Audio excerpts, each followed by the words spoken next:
Hello friends,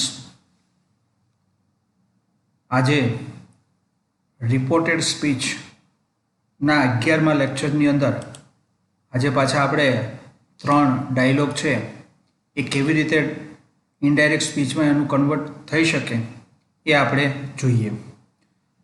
तो अहींया पहेलुं छे निकुंज से Neetu are you going for Mona's party. एटले निकुंज छे ए नीतू ने पूछे, Neetu are you going for Mona's party, मोनानी पार्टी में जई रही छो। एटले निकुंज छे ए स्पीकर थयो, नीतू छे ए लिसनर थई। तो अहींया आज आखो डायलॉग छे ए निकुंज अने नीतू वच्चेनुं जे कन्वर्सेशन छे ए अहींया आपेलुं छे। तो सौथी पहेलुं वाक्य छे ए प्रश्न वाक्य छे।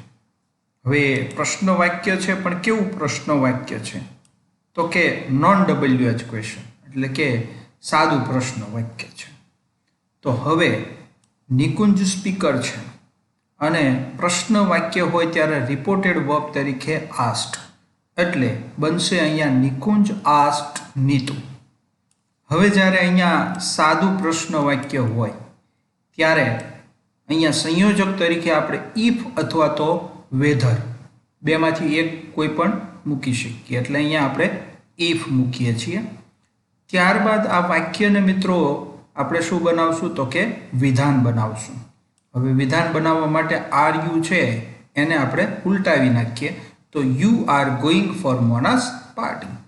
तो हवे अहींया यू छे ए सब्जेक्ट छे तो सब्जेक्ट अने सेकंड पर्सन एटले के बीजो पुरुष। तो बीजो पुरुष होय तो कोना मुजब फेरफार थाय तो के लिसनर मुजब। तो लिसनर अहींया कोण छे तो के नीतू।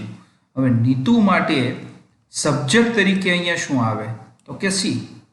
त्यारबाद जे आर छे एनुं काल परिवर्तन करीए तो अहींया शुं थाय वॉज अने त्यारबाद गोइंग छे ए एज इट इज रे।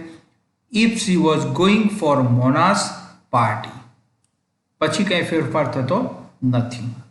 तो हवे आ प्रश्न छे ए निकुंजे नीतूने पूछ्યું त्यारे नीतू एना प्रत्युत्तरमां शुं कहे छे। नीतू से यस आई एम एटले आई एम नो मतलब एवो थाय के हूँ जई रही छुं।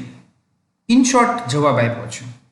तो एवा संजोगोमां अहींया यस आपेલું छे एटले स्वाभाविकपणे Neetu replied positively to him. एक वखत नाम आवी गयुं निकुंज एटले एना माटे अहींया आपणे सर्वनामनो उपयोग कर्यो हिम। तो Neetu replied positively to him. हवे आटલું पती गयुं यस सुधीनुं। हवे अहींया आई एम छे तो एने आपणे संयोजक धैट थी जोड़ीए अने आई एटले कोण तो के प्रथम पुरुष। कोना मुजब फेरफार थाय तो के स्पीकर। तो आ वाक्यनो स्पीकर कोण छे तो के नीतू। नीतू माटे अहींया शुं थाय सी अने आ एम नी जग्याए एनुं काल परिवर्तन करीए तो सी वॉज that she was। तो निकुंज पाछो फरीने प्रश्न पूछे छे। निकुंज said when will you go there, तू त्या क्यारे जईश। तो फरीने प्रश्न पूछो छे तो तमे एवुं लखी शको निकुंज अगेन आस्क्ड हर। हवे एक वखत अहींया नीतू नाम आवी गयुं छे एटले एना माटे अहींया सर्वनाम लीधो हर एटले निकुंज अगेन आस्क्ड हर। हवे आ वाक्य जुओ तो केवुं प्रश्न वाक्य छे तो के WH क्वेश्चन छे। वेन थी शरूआत थई छे तो ज्यारे वेन थी शरूआत थाय छे तो ए शुं बनी जशे तो के संयोजक बने।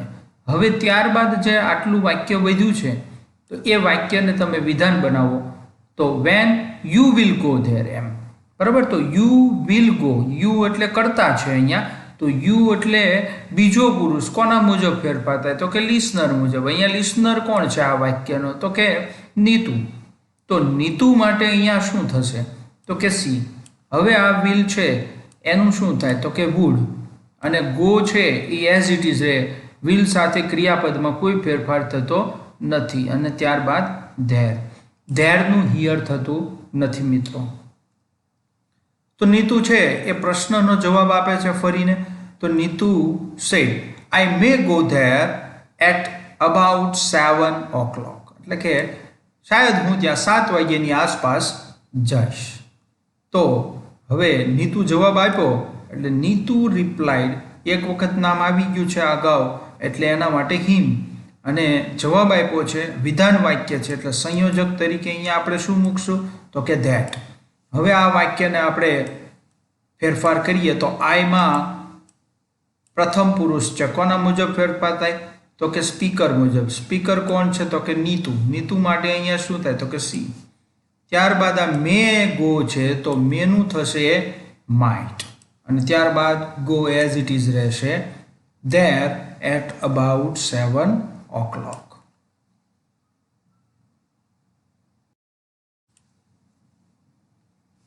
હવે અહીંયા બીજો ડાયલોગ એક આપેલો છે.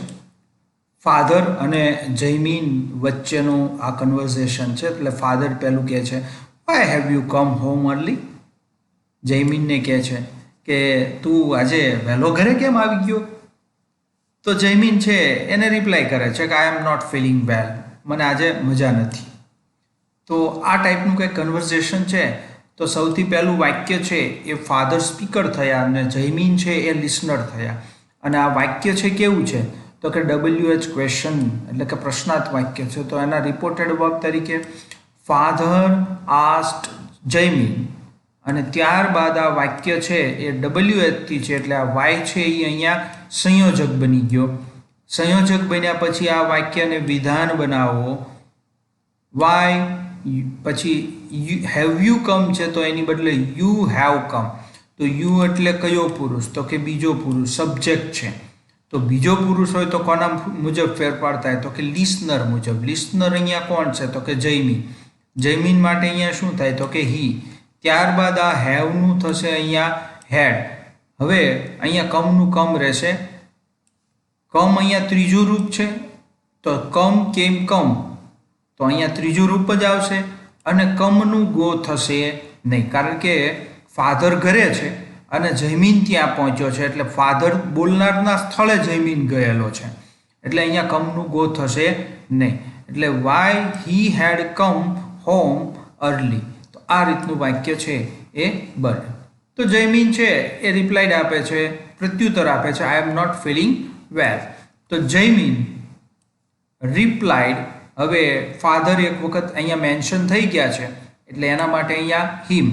સંયોજક તરીકે વાક્ય વિધાન છે એટલે અહીંયા ધેટ. એટલે ધેટ મૂક્યા પછી અહીંયા આઈ છે એ ફર્સ્ટ પર્સન છે. કોના મુજબ ફેરફાર થાય તો કે સ્પીકર મુજબ. સ્પીકર કોણ છે તો કે જયમીન. તો જયમીન માટે અહીંયા કર્તા તરીકે શું આવે તો કે હી. પછી અહીંયા એમ છે તો એનું થશે અહીંયા મિત્રો વોઝ. અને ત્યારબાદ જે એઝ ઇટ ઇઝ છે નોટ ફિલિંગ વેલ. તો ફાધર છે પાછા પૂછે છે કે વોટ હેપન, શું થયું. એટલે પ્રશ્ન પૂછ્યો છે તો ફરી વખત પ્રશ્ન પૂછો એટલે તમે એવું લખી શકો, આસ્ક લખો તો પણ ચાલે અને અગેન આસ્ક લખો તો પણ ચાલશે. ફાધર અગેન આસ્ક્ડ હિમ. કોને જયમીનને. એટલે હિમ એટલે જયમીન. હવે આ વાક્ય જુઓ તો WH ક્વેશ્ચન જ છે, શું થયું વોટ હેપન. હવે વોટ છે એ અહીંયા સંયોજક બની ગયો. તો મિત્રો અહીંયા કોઈ કર્તા કે એવું કશું છે નહીં. તો હવે અહીંયા તમારે V2 છે તો V2 હોય ત્યારે હેડ પ્લસ V3 કરી અને એઝ ઇટ ઇઝ વાક્ય મૂકી દેવાનું રહેશે. એટલે વોટ હેડ હેપન. આવું વાક્ય આપણે અગાઉ પણ જોઈ ગયા છીએ. તો જવાબ મળે છે Jaymin I think I have fever. મને એવું લાગે છે કે મને તાવ હોય. તો જયમીન રિપ્લાઇડ. હવે તમે અહીંયા અગેન રિપ્લાઇડ પણ લખી શકો છો. કોને તો કે હિમ એટલે કે ફાધરને. વાક્ય છે વિધાન છે તો વિધાન વાક્ય હોય ત્યારે સંયોજક તરીકે પાછું અહીંયા ધેટ. હવે આઈ થિંક તો આઈ એટલે કયો પુરુષ છે તો કે ફર્સ્ટ પર્સન. કોના મુજબ ફેરફાર થાય તો કે સ્પીકર મુજબ. તો સ્પીકર કોણ છે જયમીન. તો જયમીન માટે અહીંયા શું આવશે હી. હવે આ થિંક છે એ V1 છે મિત્રો. તો V1 હોય તો એનું શું થાય V2 એટલે હી થોટ. હવે પાછું અહીંયા એક બીજું વાક્ય શરૂ થયું આઈ હેવ ફીવર. તો આઈ એટલે પાછું કોણ તો કે જયમીન એટલે ફર્સ્ટ પર્સન છે, સ્પીકર મુજબ ફેરફાર થાય એટલે પાછું અહીંયા હી થયું. હી પછી હેવનું થશે અહીંયા હેડ અને ફીવર એટલે કે તાવ. તો એ એઝ ઇટ ઇઝ રહેશે.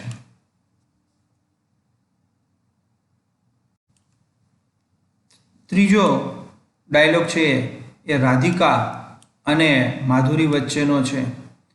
પણ મિત્રો અહીંયા શેડ છે એ આપેલું છે, ટૂંકમાં રિપોર્ટિંગ મેથડ થોડી જુદી રીતે આપી છે જે અગાઉ આપણે ડાયલોગ જોયા એના કરતાં. આવું પણ તમને બોર્ડની અંદર પૂછી શકે. તો Radhika said, Madhuri, have you done the homework? એટલે રાધિકા છે માધુરીને પૂછે છે, માધુરી તે હોમવર્ક કર્યું? તો માધુરી છે એ જવાબ આપે છે said, oh I have forgotten it. અરે હું ભૂલી ગઈ. Will you help me? તું મને મદદ કરીશ? એટલે રાધિકા કહે છે, રાધિકા સેડ સર્ટેનલી, હા. તો હવે આવા ડાયલોગ આવે તો કઈ રીતે ચેન્જીસ થાય? તો રાધિકા, હવે સૌથી પહેલું વાક્ય છે મિત્રો, have you done the homework? પ્રશ્ન વાક્ય છે. પણ કેવું પ્રશ્ન વાક્ય છે? તો કે સાદું પ્રશ્ન વાક્ય છે. તો સાદું પ્રશ્ન વાક્ય હોય ત્યારે અહીંયા રિપોર્ટિંગ મેટર છે એ તો આસ્ટ જ રહેશે. તો રાધિકા આસ્ટ માધુરી સાદું પ્રશ્ન વાક્ય છે એટલે સંયોજક તરીકે ઇફ. અને આ વાક્યમાં જે માધુરી છે એ અહીંયા ઓલરેડી આવી ગઈ છે એટલે એને અલગથી પછી કંઈ મેન્શન કરવાની જરૂર પડતી નથી. અને ત્યારબાદ આ વાક્યને વિધાન બનાવો તો હેવ યુનું થઈ જશે you have done the homework. તો હવે યુ એટલે કયો પુરુષ છે? તો કે બીજો પુરુષ. કોના મુજબ ફેરફાર થાય? તો કે લિસનર મુજબ. તો લિસનર અહીંયા કોણ છે? તો કે માધુરી. માધુરી માટે અહીંયા શું થાય? તો કે સી. પછી આ હેવ છે તો એનું થઈ ગયું હેડ. અને પછી ડન ત્રીજો પુરુષ, ત્રીજું રૂપ જ છે એટલે ત્રીજો રૂપ જ અહીંયા રહેશે, એમાં કોઈ ફેરફાર થતો નથી. She had done the homework. આ વાક્ય પૂરું થઈ ગયું. હવે માધુરી છે એ સામે કહે છે, Madhuri said, oh I have forgotten it. અરે એ તો હું ભૂલી જ ગઈ. તો હવે આ વાક્ય છે મિત્રો બે રીતે આપણે લખી શકીએ. એક તો જુઓ અહીંયા કીધું છે માધુરી સડનલી રિમેમ્બર, પેલી રાધિકાએ યાદ અપાવ્યું એટલે અહીંયા અચાનક એને યાદ આવ્યું કે તો હું ભૂલી ગઈ. તો આવું પણ તમે રિપોર્ટેડ વર્બ છે લખી શકો, માધુરી સડનલી રિમેમ્બર્ડ. અને એવું ન ખબર પડે તો અહીં કાઉન્સમાં તમને મેન્શન કરેલું છે કે રિપ્લાઇડ વિથ એક્સક્લેમેશન. થોડીક આશ્ચર્ય સાથે એ પ્રત્યુત્તર આપે છે. કોને? ટુ હર, એટલે કે રાધિકાને. અને ત્યારબાદ જે વાક્ય છે એ કેવું વાક્ય છે? તો કે વિધાન છે, આઈ હેવ ફોરગોટન ઇટ. તો એ તમે સીધું જ છે ફેરફાર કરીને લખી. કોણ ભૂલી ગઈ છે? તો કે માધુરી. એટલે કે સ્પીકર ભૂલી ગઈ છે તો સ્પીકર કોણ છે અહીંયા? તો કે માધુરી છે. તો માધુરી માટે અહીંયા સી. પછી આ હેવ ફોરગોટન છે તો એનું થાય હેડ ફોરગોટન ઇટ. અને પાછું આગળ વાક્ય બોલવાનું પૂરું નથી કરતી, આગળ એક બીજું પ્રશ્ન પૂછે છે, વિલ યુ હેલ્પ મી? તો જ્યારે આગળ એક પ્રશ્ન પૂછ્યો છે ત્યારે એ વાક્યને જોડવા માટે શું કરશું? And further આસ્ટ. અને આગળ પૂછ્યું અને આગળ પૂછે છે. શું પૂછે છે?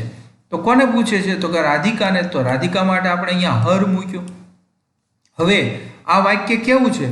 તો કે પ્રશ્ન વાક્ય. પણ કેવું? તો કે સાદું પ્રશ્ન વાક્ય. એટલે અહીંયા પાછું એનું માટે શું મૂક્યું?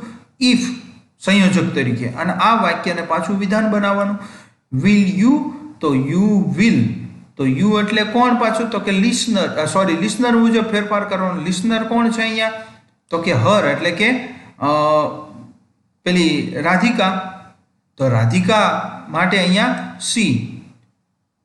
તો સી વિલનું થશે અહીંયા વુડ, પછી હેલ્પનું હેલ્પ અને હર. તો હવે રાધિકા એના જવાબમાં કહે છે કે સર્ટેનલી, શ્યોર, ઓકે, વેલ, ઓલ રાઇટ. આવા બધા શબ્દો આવે ત્યારે આપણે શું કરવાનું કીધું છે? રિપોર્ટેડ વર્બ તરીકે અગ્રીડ વિથ. તો અહીંયા રાધિકા અગ્રીડ વિથ હર એટલું લખી દો એટલે આ વાક્યનું ડાયલોગમાં ઇનડાયરેક્ટ સ્પીચમાં રૂપાંતર થઈ ગયું. તો આ રીતે આ પેરા છે એ પણ તમે ઇનડાયરેક્ટ સ્પીચમાં કરી શકો.